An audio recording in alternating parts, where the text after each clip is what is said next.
நாட்டின்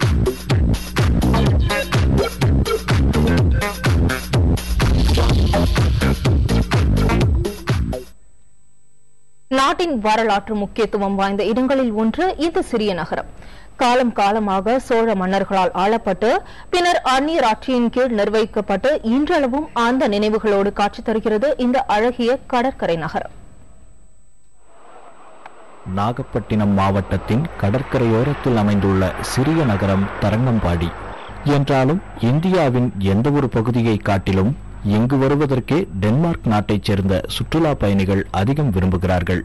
ஒரு காலத்தில் அவர்களின் ஆட்சிக்குட்பட்ட பகுதியாக தரங்கம்பாடி இருந்ததே இதற்கு காரணம். 1620ஆம் ஆண்டு வணிகம் செய்வதற்காக இங்கு வந்த டச்சுக்காரர்கள் அப்போதைய சோழ மன்னர் ரகுநாத நாயக்கரிடம் அனுமதி பெற்று கட்டியதுதான் இந்த டேனிஷ் கோட்டை. பழமை மாறாமல் இன்றளவும் இந்த கோட்டையை பராமரித்து வருகிறது தமிழக அரசின் தொல்லியல் துறை. இது மட்டுமின்றி தரங்கம்பாடிக்கு பல பெருமைகள் உள்ளன. வணிக மையமாக இருந்த டேனிஷ் கோட்டைக்குள் அருங்காட்சியகம் ஒன்றை நிறுவியுள்ளது தமிழக அரசு. இதில் இந்தியா டென்மார்க் இடையேயான உறவை பறைசாற்றும் அம்சங்கள் காட்சிப்படுத்தப்பட்டுள்ளன. இந்தியாவிலேயே தமிழ்ல அச்சு இயந்திரம் முதல்ல இங்கதான் அச்சிடப்பட்டது தரங்கம்பாடியில.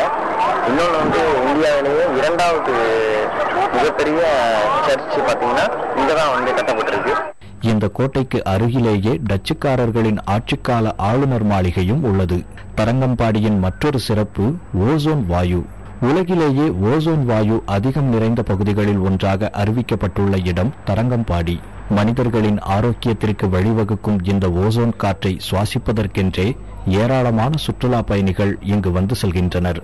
நாகை மாவட்டத்தின் முக்கிய சுற்றுலா தலங்களில் ஒன்றாக திகழும் தரங்கம்பாடிக்கு வர பேருந்து வசதிகள் ஏராளம்.